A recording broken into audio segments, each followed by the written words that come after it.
All right, friends. I am now live coming to you from my office. So if all goes according to what Google told me we're supposed to do, I'm supposed to see Lennon's face or Lennon's, there they are. Okay, watch. I'm going to do this. So everybody keep your fingers crossed that I'm actually going to be able to make this happen. You push this button and then you push. Hold on. I could totally do this. I can feel you all believing in me. Wait, where'd they go?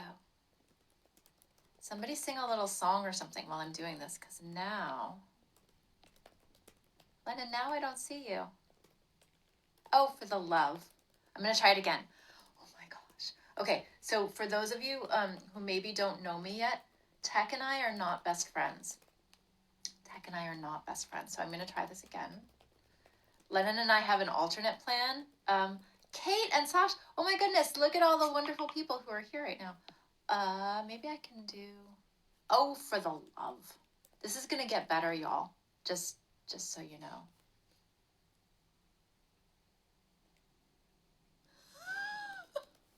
Lennon, see if you can,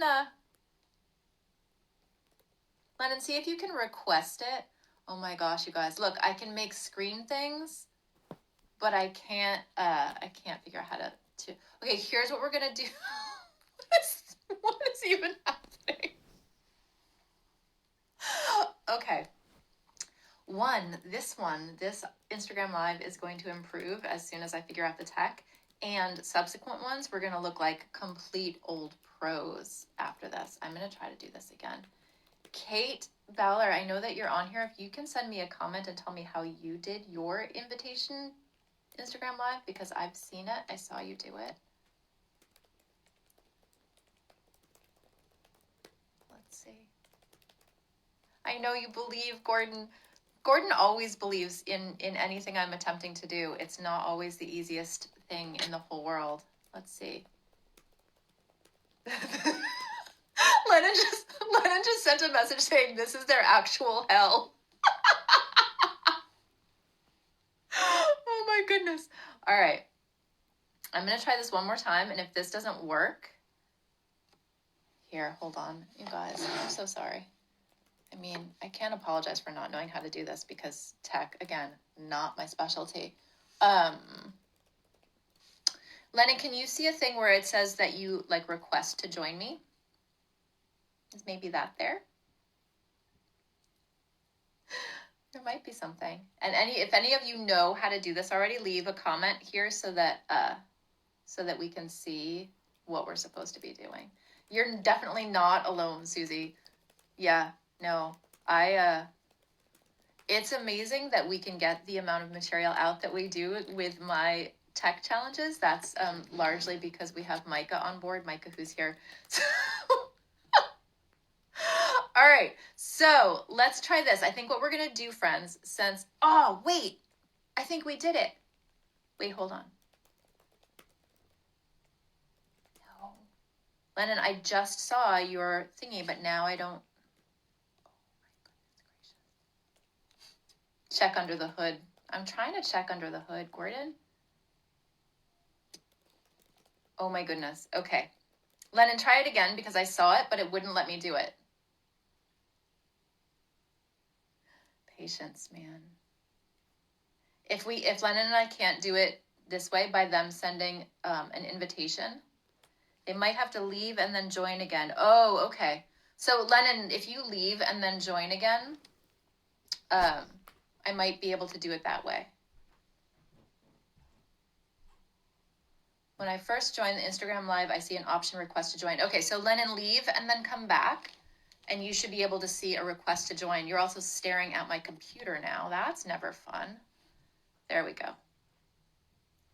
If y'all were just staring at my computer screen, you'll see that I have the Google search page up, how to invite someone. Yeah, this is the level that we're at. Okay, this. Jeez. All right. Lennon, I think we're going to do this. Let's, yeah, it's not working. Oh, wait. Did we do it? Hold on. Let's see. Waiting for the dinner party. Friends, this might have worked. Yes. Hey, internet. I feel a little bit like like Tinkerbell in the in whatever in Peter Pan, right? Like everybody has to clap and believe in order. Yes, I do believe in fairies. I do believe in fairies. I feel like y'all were pulling for us, and we made it happen. So I think I'm going to speak for Lennon here for a second. That like for both of us, this is a technological feat that you can see both of our faces right now, and the fact that I only had all of you staring at my laptop twice, I think I'm going to be pretty proud of myself for that. So anyway, thanks for your patience, humans. Jeez. Everybody, this is Lennon. And Lennon is one of the co-founders of the dinner party. I'm going to let them tell you about it. But first, I want to let you know that Lennon and I are going to chat about stuff. I'm going to ask them some questions. They're going to ask me some questions. But we're also going to be looking at your comments and trying to keep up with comments as they come through. So after Lennon introduces themselves and the dinner party, you can ask questions specific to that or ask us other stuff. Don't ask us how to do an Instagram live because we'll tell you the wrong information. But all right, so take it away, Lennon. What do you want to tell us about you and dinner party? Hello, everybody. So hi, my name is Lennon. Pronouns she, her. I am calling in from Los Angeles right now, where we have an unusually clear sky. That is one thing to be said of these times, and a lack of driving. As you have discovered, tech is not my general favorite space, but I feel like a colleague framed very usefully yesterday, like, what is success right now? Every other metric that you have ever relied on is out the window. What is success right now? So I am really grateful to be here with you all, hiccups and all, which also feels very emblematic of our broader state these days. So the dinner party is best known in the world as a platform for grieving 20 and 30 somethings, and that, grief in the broadest sense of the word.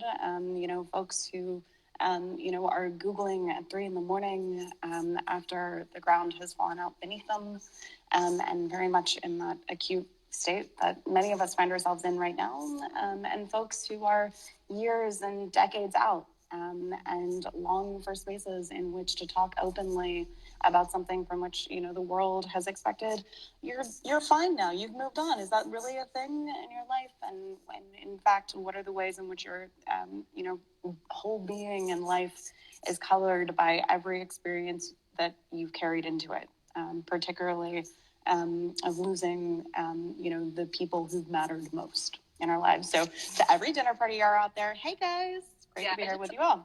I just saw a couple of comments come through that people who are part of dinner party tables and who have been through the Writing Your Grief course or been part of the refugee grief community, they're like, the paths are converging. Yes. That's exciting. So if you aren't familiar with the dinner party and Lennon and her co-founders work, these are local groups that meet or met before the pandemic in person, to come together in person and share food and share stories and talk about what it's like to be grieving their people and grieving in this culture. So Lennon and her group have been really like boots on the ground, connecting people to touch. So both of us in our own ways do the work of connecting lonely folks, right? Or connecting folks who feel like the entire world has changed, but nobody else notices. Yeah. Right. Yeah. And I think that that's like, one of the things that everybody in our community has known for a long time, that the world is suddenly starting to discover for themselves. Oh my God, these heart emojis, by the way, are like really doing it for me today. And sweet? Mary Magda, see you and your table. Hey guys. And I think like it, took us a while to realize that the problem we weren't here to solve, wasn't about grief itself, right? Grief is a thing to be held. The problem is isolation, and it has always been isolation, and it is the way in which the experiences that we carry that can be, when we're actually open about them, some of the most generative material that we have for connecting with ourselves in an honest way and with other human beings. Incredible fodder. It's the stuff that never comes up in conversation until now. I love what you just said there, that grief isn't the problem. solved, isolation is the problem to be solved. Yes. And that's what we see too, right? Like there's nothing wrong with grief. It's messy and it's difficult and it's painful, yes, but it's not wrong. And being able to find spaces where you can come together and solve for what the problem is. Totally. That can be fixed or changed or shifted, and that is connection. Yeah, and I think, like that's the interesting thing. The dinner party began, very much by accident after a few years after my mom died. My story is so different from my brother's story, right? Because our relationships are different. Who we are is different. Every story is different. But the thing that is so consistent is that everybody feels that whatever it is that they're feeling is wrong because society places judgment on your grief experiences. So when you are having a bad day, you should be having a better one because you're not that good at self-care, apparently. And when you're having a good day, you should be having a worse one because you really didn't care, right? Right? And so, can't win with that shit. Totally. This is why we always say, do whatever the fuck you want because you can't win. Yeah. If you're happy, people are going to say, why aren't you sad? And if you're sad, people are going to say, look on the bright side and be happy. So just do whatever pleases you. Do whatever feels like listening to yourself and supporting yourself and paying attention to your own needs. Do whatever feels right for you. Yes. And don't listen to anybody else because everybody's got an opinion and you can't please anybody. And I think, totally. Just let us remember that everybody is their own best expert. Yes. You are an expert of your own story, and it takes moments of getting quiet. And if we have nothing else in this moment, we do actually have opportunities to get quiet and pay attention to what do you need, right? Because it could be very different from somebody else. There are introverts in my life who are really digging this moment. I am not the introvert in my life, and I have different sets of feelings. Yeah. Yeah. But, do you, right? And I think that we are so wired to feel this, look of the imperfection, right? And somebody looking over your shoulders and am I doing it right? And to recognize there is no right. There's never been a right. And I think that's such a big education point, right? That's the reason that we started that Perfectly Normal campaign on Insta is there is so much we don't talk about around grief. Pretty much don't talk about it unless you're one of us. But people don't know what's normal inside grief because we don't talk about what normal grief is. And that, I think that causes a lot of unnecessary suffering for people. People who don't realize that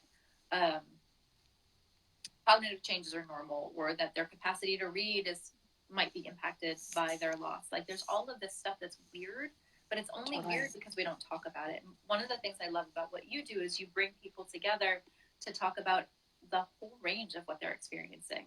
And that helps people feel less weird. I feel like that's the way that we change all of this stuff. I always look to, as a good cultural anthropologist, I always look at these bigger social movements. If we look at what happened during the 80s and early 90s with people talking about sexual assault and child abuse.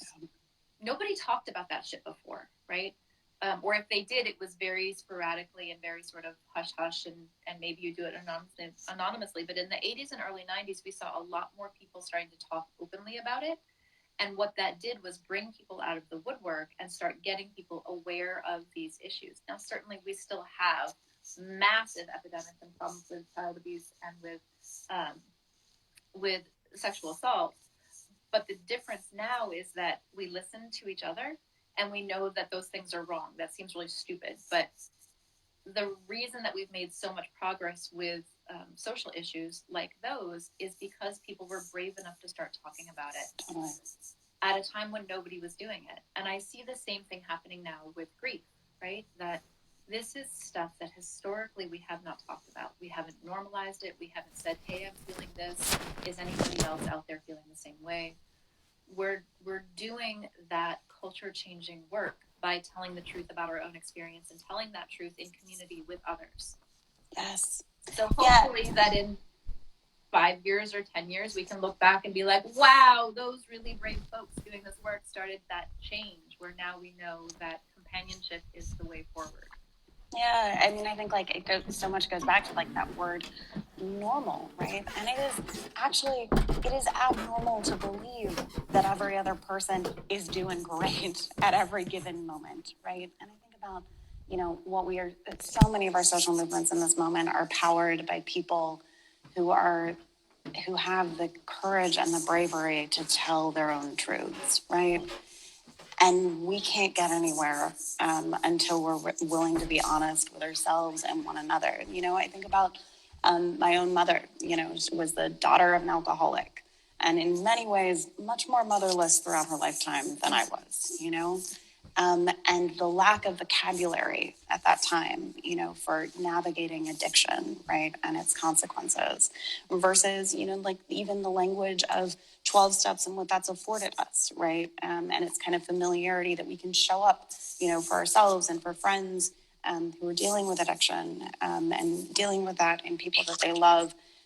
You let us recognize the power of the words "Me Too" in all of their forms. And in this moment, right, when, I think I came across this phrase today that I'm obsessed with, of toxic positivity. This was from Layla Saad, of Me and White Supremacy, and this like idea, right, of performance, and performing wellness. Yes. And actually, like in a moment in which, I think you have done such extraordinary work within the refuge and grief community to name and normalize it's okay to not be okay. Yeah. It's okay if you're doing okay, that's okay too. Great, good work, and like let us recognize that as grieving people, we have a capacity for holding light and dark. Yes. I mean, that's the way that humans are built, right? Like we hold dissonant ideas and images and feelings all the time. And what I'm doing or trying to do is just say, yep, we do that. And that's normal. Right? It's like this is the things that I talk about so often. They're not new, but what's revolutionary or culture jamming about them is like saying that they exist. Yeah, I think it's like giving the fact that that's the revolutionary part is like, yeah, things are hard and it's hard to be human and our hearts get broken and we get to talk about that. Like, that's not new science, friends. It's not new. Totally. Yeah. And I think like in some ways, let's not kid ourselves. The performance has always been part of our, culture, right? And there are a lot of things that like make it easy to perform in these moments, right? And that like we feel like we're under constant judgment from other people who appear, to be doing better than we are and doing it better than we are, whether that's, and in some cases it's doing your trauma better, right? And I think we get into like these, like competitive spites, right? Of like, or all of the ways in which we erase each other, of like, you should maybe look on the bright side, right? You should maybe be feeling something better than that, right?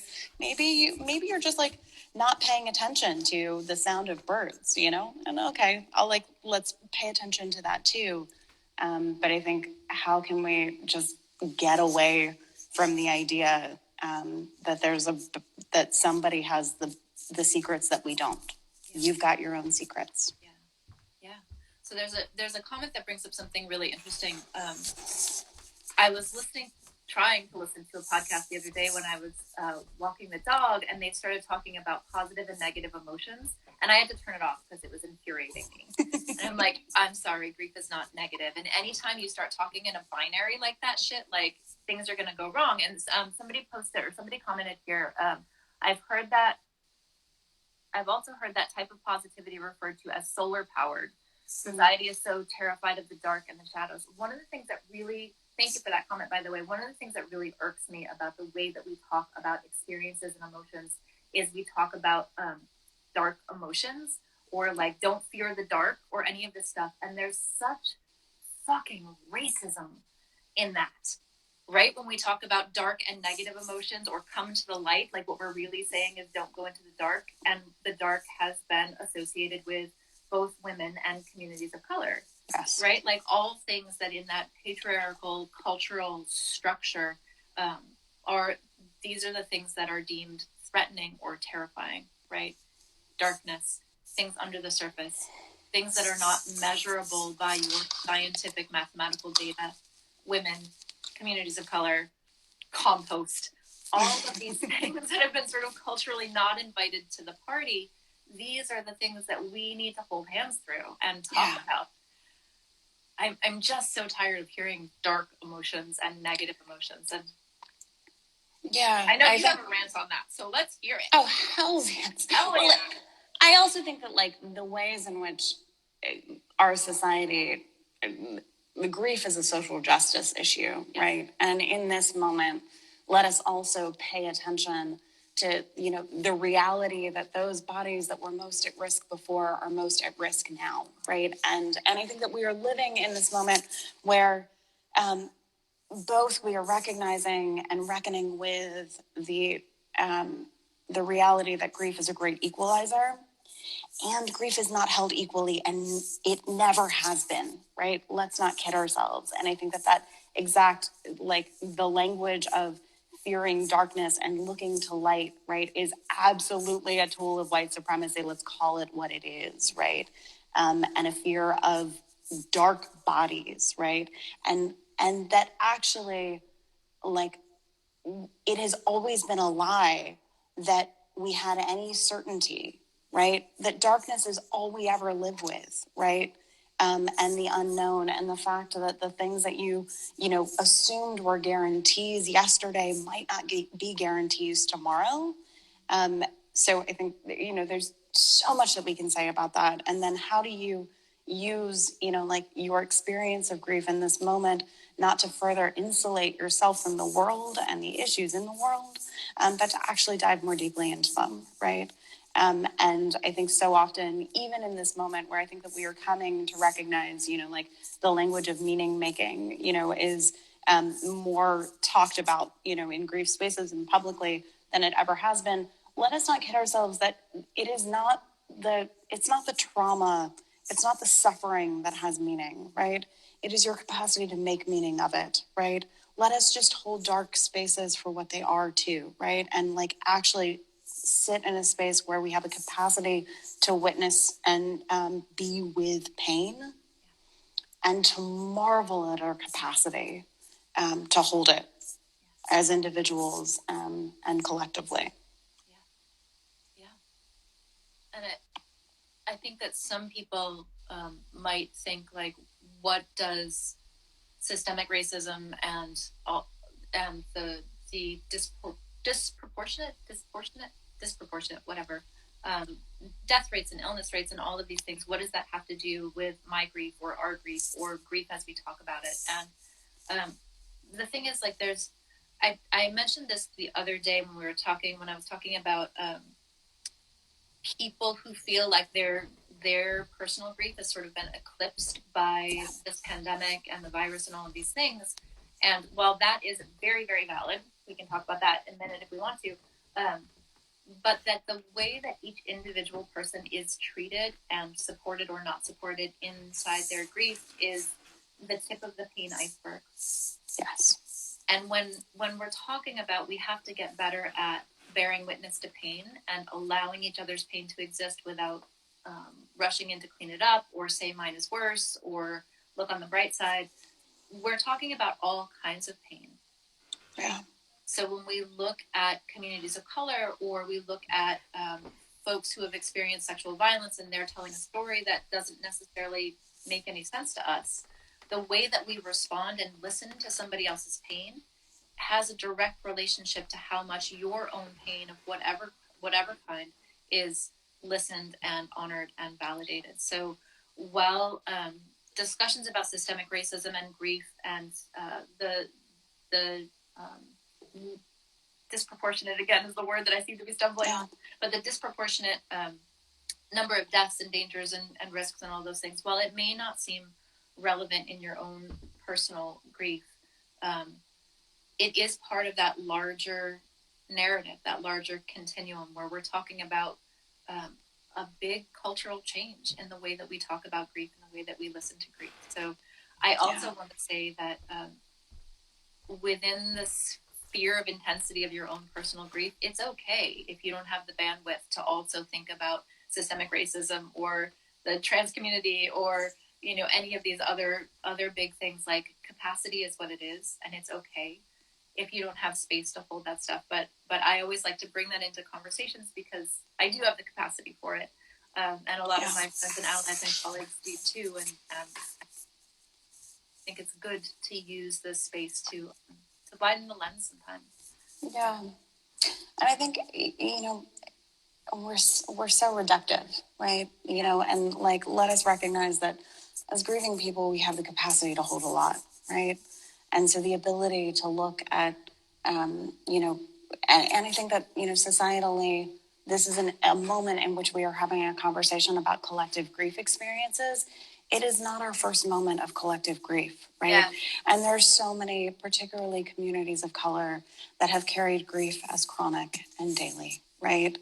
And so often we are quick to dismiss or to judge that experience, right?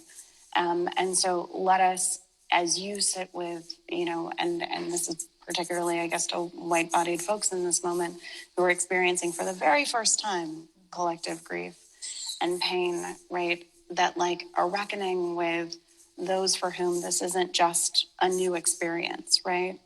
And what can we learn from communities that have had always to rely on one another because there wasn't anybody else who was coming to save them, right? And in this moment, part of what we're learning, is that it was always a lie that you could do this life alone. Oh, surprise, and we're not going to be able to like productize our way to care, right? And there is a difference between physical distancing and finding moments of social connection, and that we, part of the pain is that the, people and tools that we relied upon in one another are at this moment physically at a distance, right? And like, what happens to oxytocin in the brain when you can't like hug another human being? It's real, right? But there's still ways in which we can reach out to one another, and may we remember on the other side of whatever this is, right? As we, uncover and discover, for ourselves and each other, whatever the next normal, new normal becomes, because it won't be the old normal. Let us remember that pain is nothing new in our world, right? And pain is inflicted. And I think, there's some language, I was talking to a friend last night, just about like even the language that we can learn from, like ring theory and grief. So for those, who aren't familiar, it's, comfort in and dump out, right? And if you are on an outer ring of grief, right, it doesn't mean that your grief is not real, right? And that what you are feeling is not real.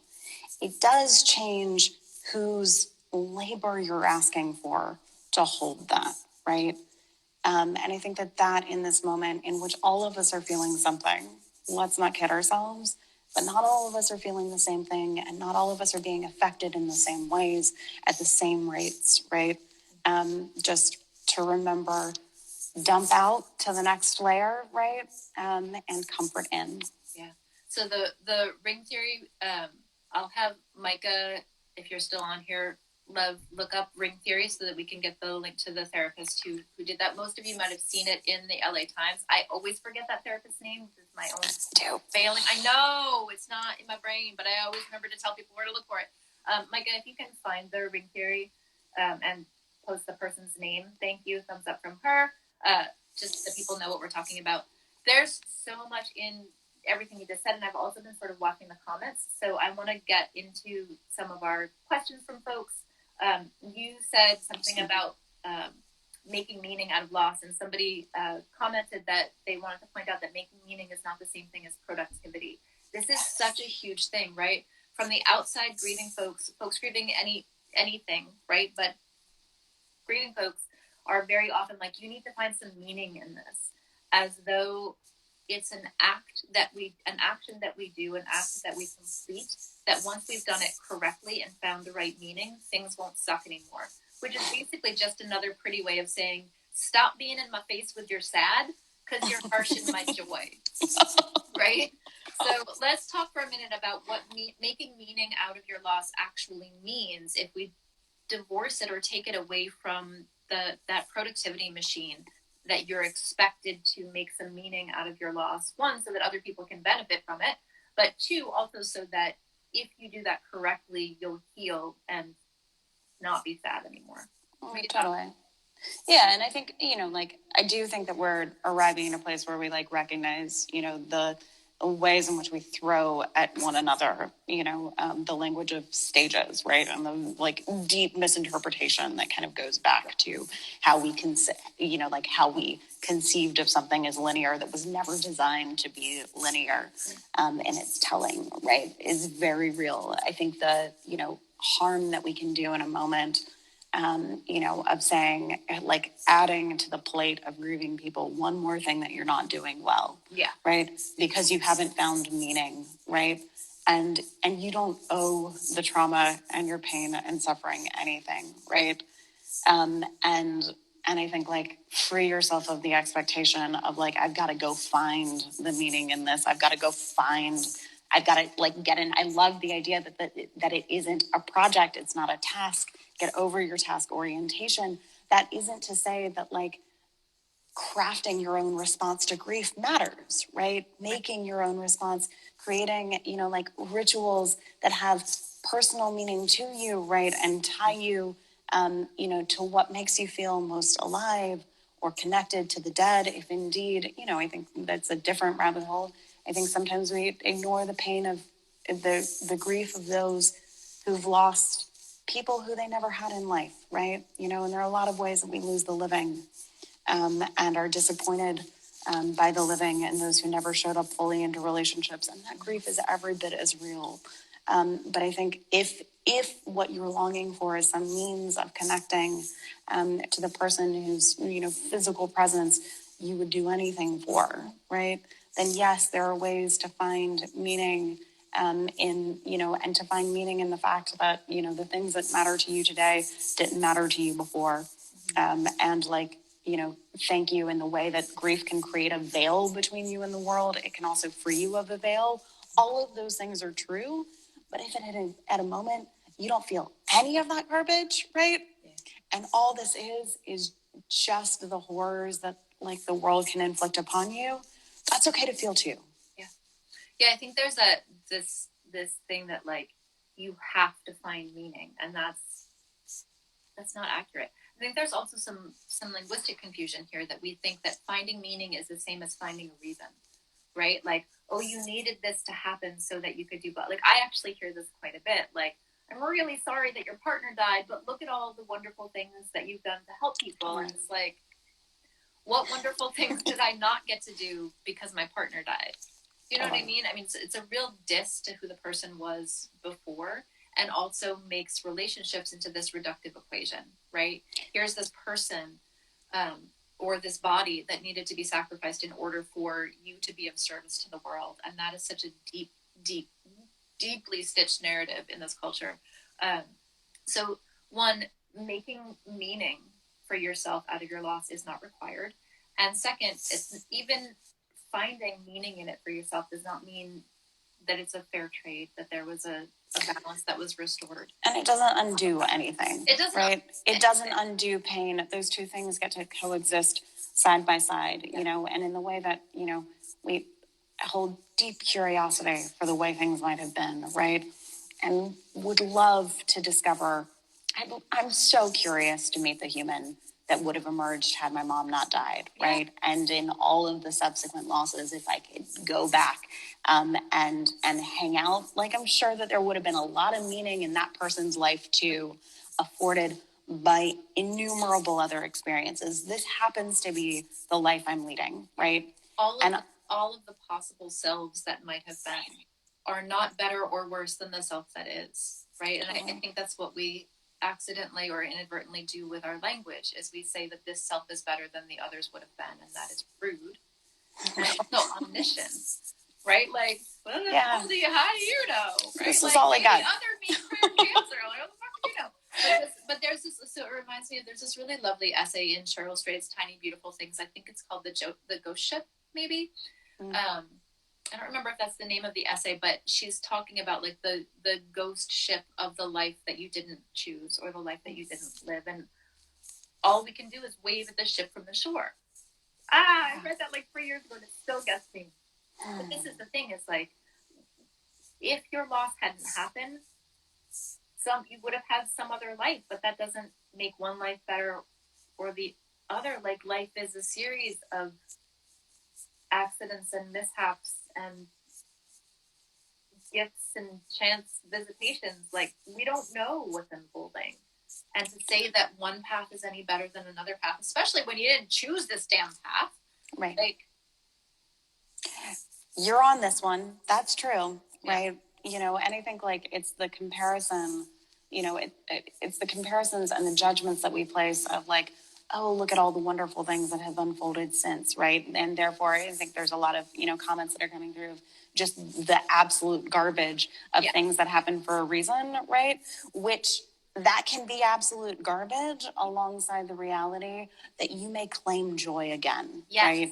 And your joy will never, ever be divorced from the sources of sorrow in your life, right? Because you pull one thread and you unravel the whole, right?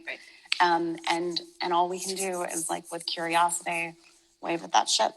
Yeah. That's really beautiful. Yeah, this is the and, not the but, right? Like, there may be joy in your life, and it's going to sit right alongside your grief and your loss, and they don't cancel each other out. And that actually brings me to a question and some comments that a lot of people have been making. So we're going to do two here. So Trace wrote, someone told me my daughter, age 26, died by suicide 6 months ago, would not want us, her mom, her dad, her brothers, and her husband, to be not coping or not hurting so much. So this person said, don't cry for her. What the fuck? Yes, what the fuck? That is garbage. And I want to pair what Trace shared there with what a lot of people chimed in with was, what happens when my grief lessens or goes away? Does that mean I don't love my person anymore? In a lot of ways, we hold on to that fresh, raw grief because it's a tangible connection to the person who's gone.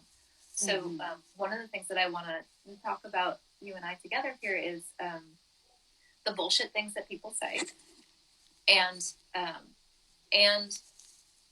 that thought, that idea of like, is there an and, right? Is there a way? Maybe not in the first days, weeks, months, couple of years. Is there a way to start allowing there to be an and in your life and not have that and threaten your connection to the person you've lost? Yeah, I mean, I think to that first comment, and like, let us not confuse the judgment of your daughter on how you're coping or not, right, with actually the judgment of the speaker, right? That's a speaker's judgment, right? Right. So what I heard you just say back to Trace and everybody else is like, that whoever told you to not cry and that you weren't coping well, they're just demonstrating their own issues. It has absolutely nothing to do with the way that you are coping or not coping with the death of your daughter, and they can fuck all the way off. Yeah, and it certainly doesn't have anything to do with your daughter. Yeah. You know. So like I was gesturing it to the side, but that was a middle finger in my gesture. Yeah. Anybody missed I just do it so it shows right up. Right? My channel. I'm a bobblehead sometimes. Yeah, I think to the question of, you know, getting to an and, right? It's often interesting, you know, within the dinner party, for in-person dinner parties, we match everybody, you know, and we connect not only around in shared stories of loss, but around other, you know, shared common milestones, right? How do you like to spend your Saturdays? What are you passionate about, right? And having other sources of commonality, and people who might be, you know, fresh on the heels of loss, you know, can connect in profound ways with somebody who is years and decades out, right? Both because you can see a life in somebody else that you can't foresee for yourself in that moment, right? And that there are moments in which we get the chance to plug back into something that feels real in our own story, right? And I think that, you know, again, it's another way in which we like place judgment on grieving people, that when you have you know, like are longing for the moments in which you can cry, right? Are longing for anything that like that gets you back into a place where something feels raw and real, you know. And I think that we, you know, are so we have such a tendency to perform our own stories, right? And to like cling to narratives, you know, in the past tense of what happened, you know, and the what, when, where, and circumstances, rather than like actually just naming honestly, where are you right now?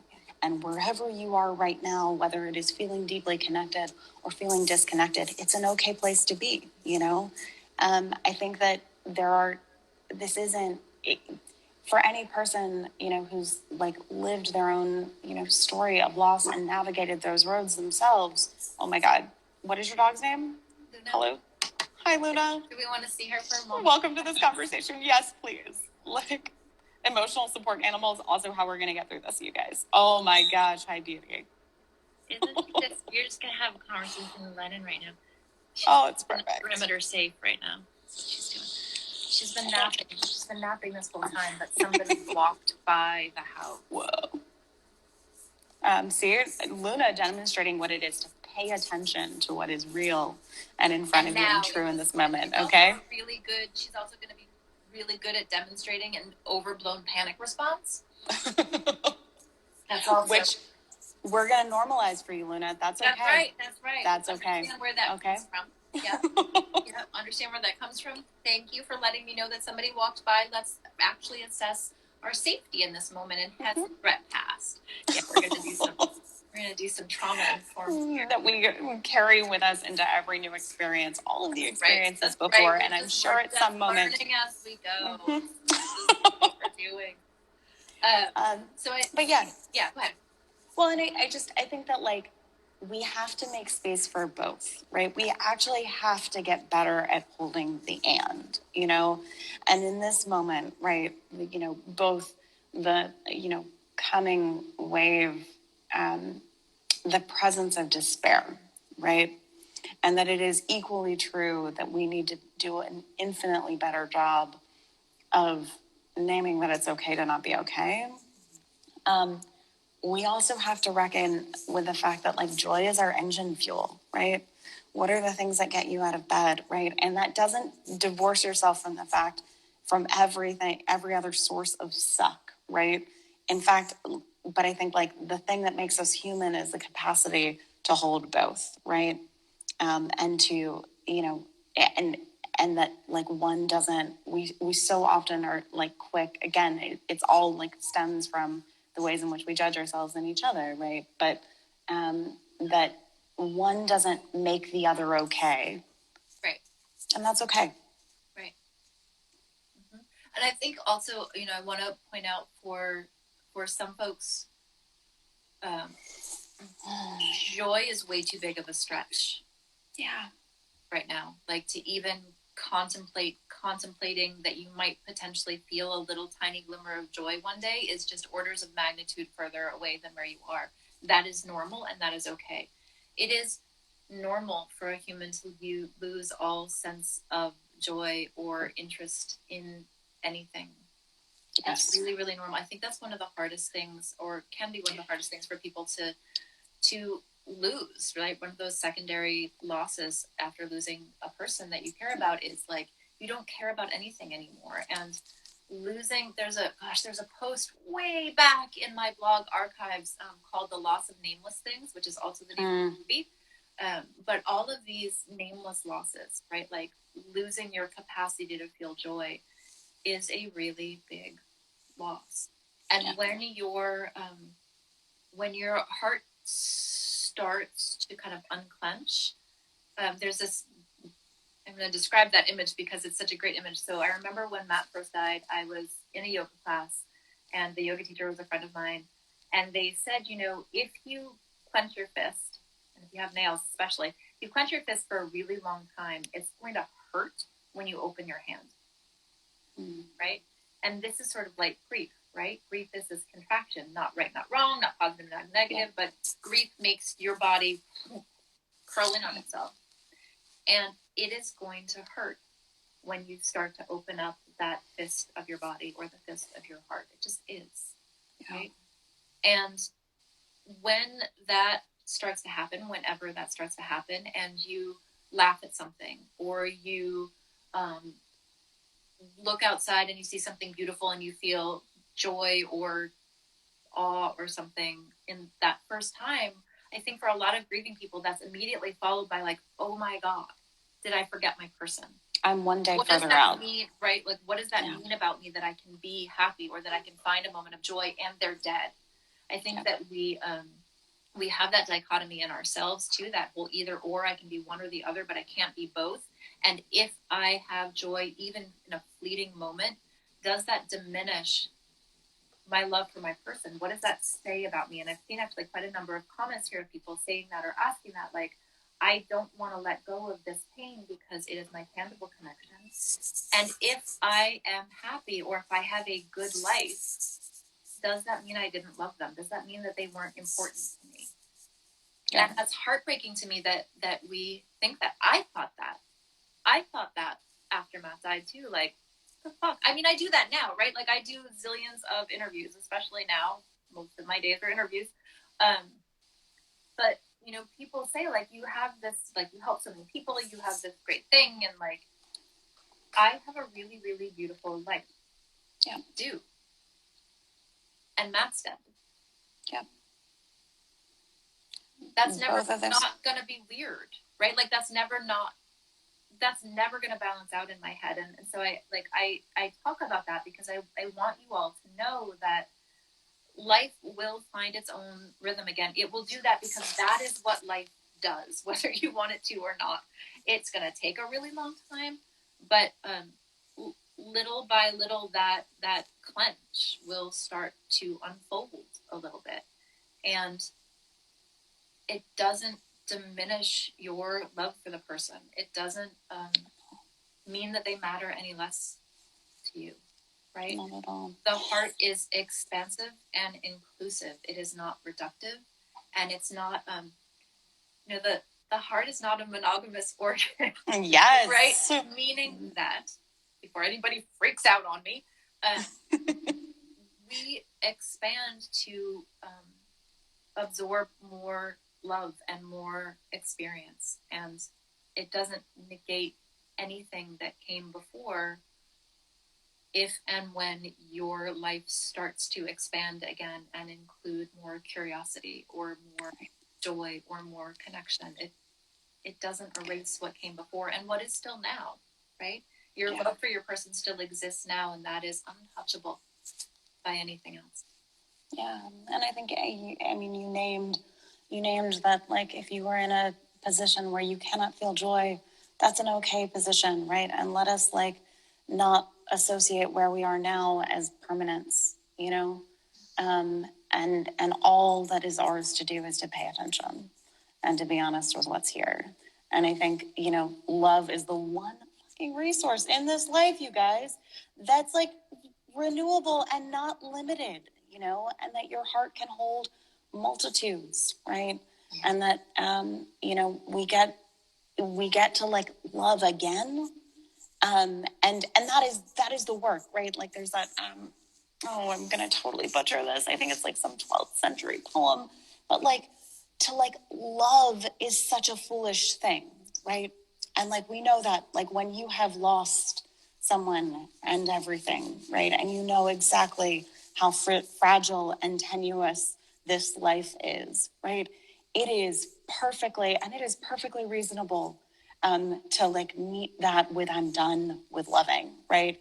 And trying. And then it is only, like, there is no curative, there is no framework, there is no thing that somebody's going to say that will allow you to love again, and yet you do, right? And it doesn't undo for a single second the loves that came before it, right? And you are, you know, like, the kind of product of all the Russian dolls and the people that you carry with you, and nothing will ever take that away, you know? And yeah, I want us to get into a place where we can be okay with whoever you are. Yeah. And whatever you're holding right now is the okay thing to be holding. Yeah, even when what you're holding is sucky and other people. It is super shit. You are not alone in holding super shit right now. Yeah. You know? And so many of our comments that I'm seeing coming in are that people have stopped reaching out to other people because of the crap responses that you get, because people either, like, give you the blank stare thing because they don't understand, or they give judgment or platitudes, or tell you that they wouldn't want you to be sad, like all of the things that we say to make somebody's pain go away. In my book, I talk about that as the second half of the sentence, right? Those ghost words. So if you can finish anybody's sentence by saying, so don't feel so bad, or don't feel the way that you do, you know that whatever they just said to you is garbage. Well-intentioned, maybe, but garbage, right? Like all of the things that we've been seeing in the comments here, right? Like your person wouldn't want you to be sad. They'd be disappointed that you're not coping well enough, or look on the bright side. You had them as long as you did. You can finish every single one of those statements by saying, so don't feel the way that you're feeling. Right. Whether they intend them to be that way or not, those statements are dismissive of your reality. They feel bad because they're garbage, right? So, you know, a lot of the work that I do is talking about like what does real support look like, and what does true community look like, and how can we tell the difference between the well-meaning but wrong stuff that people say to us and what true support really feels like. And I think part of the reason we're not really sure about which is because true support doesn't make you feel better. True support doesn't fix what hurts because it can't be fixed. What true support does do is help you feel not alone in it. Yes. And while that doesn't change your reality, it's not going to bring anybody back if you have an amazing community of people who support and listen to you. But it makes the experience of living that unbearable thing more gentle, right? Yeah. Community is the way that we survive impossible things. A lot of our comments that we're seeing here is, I feel so alone, so I don't bother anymore. And that is suffering. That is pain. Not being able to feel connected inside the truth of your own reality is unnecessary suffering. But it's a suffering that the way that we talk about grief in this culture has created, right? Like this whole thing where this culture, we want everybody to get over their grief faster, but the ways that we think we're going to make that happen actually make grief last a lot longer and make it worse. So, yeah. Totally. And you think that you're offering something to comfort the other person, right? Yeah. And actually, you're just comforting yourself. The dry cow there, right? Like, to use a really strange phrase, is... I love that one, though. It's so evocative. It's so good. But everything in our culture teaches us that the way to support somebody you care about is to make them feel better. So, of course, we think that the way to make somebody feel better is to make them feel better, right? Like, this is all of our books teach this, our movie lines, our books, like, all of the narratives are around, like, your job is to make your friend feel better. So do that by any means possible. When we start teaching your job as a support person is to let it suck as much as it does and not take it away from them, like, that's where we're going to start seeing people feeling heard across a whole multitude of pains and losses and challenges that are part of being human. So coming back to, as we're sort of coming up to an hour mark here, we'll go over a little bit over if you've still got it, Lennon, just because of the technical difficulties. Totally. But I want to sort of round us around to the close here by talking about what true community is, and maybe a little bit of what you've seen really change for grieving people as a result of being part of the communities that you steward. Yeah, I mean, I think so. Like, what doesn't change, right, is grief itself, right? And I think that, and that's the only, like, in some ways I push back a little bit on the idea that, like, it doesn't feel good to be with somebody, right, in sitting with your pain. It does. It doesn't make the pain go away, right? It doesn't lessen the pain itself, but it is, like, the way in which we compound grief by making people feel more and more alone, right? And alone and wrong for what they're feeling, and judged, and we are, like, our own worst critics in this moment. It can feel really good to simply hear yourself say something that you'd never said before, right? In this moment, we're seeing so many people for whom, like, it is incredibly powerful just to tell stories of the dead as they were in life, right? And I think, like, most of the dumb things that we say to one another, aren't born of, malevolence and because we're, an inherently evil species, though sometimes that's really up for debate. But I think, like, we're seeing in this moment, right, that communities come together in moments of crisis, right? And that for all of the people that, we can think of when you close your eyes and remember who wasn't there that you expected to be there, there's also a list of people who came forward and showed up in meaningful ways that you didn't expect, right? And I think, like our response isn't just, fight or flight, it's tend and befriend, and so how do we continue to really care for one another and recognize that the way in which we care for one another is to sit and be witness to one another's pain, and like to intertwine your fingers, and when you can only do that virtually, that it's enough. I think one of the things that we're learning even in virtual spaces, is to respect silence. And this is true in conversation, in person around a table, that many of the dumb things that we say are because we're covering up for silence, right? Because we're afraid of saying the wrong thing. And so we just drone on and on. And actually, like, think about the moments in which you felt really seen. And that so often it's body language, right? It's presence. It's knowing that somebody is asking the question and staying for the answer. Yeah. So how can we create communities in which it's okay, and indeed invited, to ask the question, how are you, and really, and to like get beyond the superficial answers, that are so often, like how we speak to one another and how we relate, and to realize that like when you free yourself to name the unnameable and you don't break and they don't break, right? You discover your inner capacity, and together we heal. Yeah. I love that so much of the dinner party is about talking about your person, right?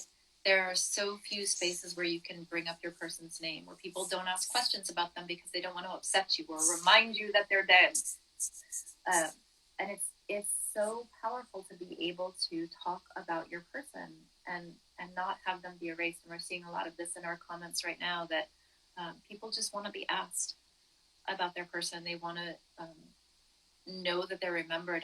I remember in the first couple of years after Matt died, I always loved it when somebody else would talk about him, because he was always in my mind, right? But when somebody else talked about him, it's like he became three-dimensional again. Yeah. I always imagined that, like, as the other person was talking, their story was like graphite dust. And both of them talking about Matt at the same time created the image of him in front of us. And when you're the only one holding the story of your person, you don't have that three-dimensionality anymore. It's just a monologue. Yeah. So when people talk about your person, or they let you talk about your person, they become real again in a way that just doesn't happen if people don't say their names.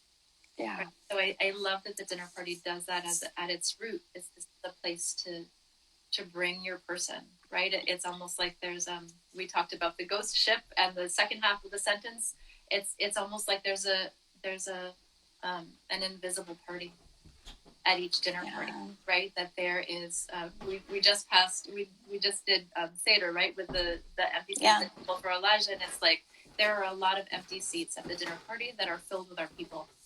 Yep. I love that.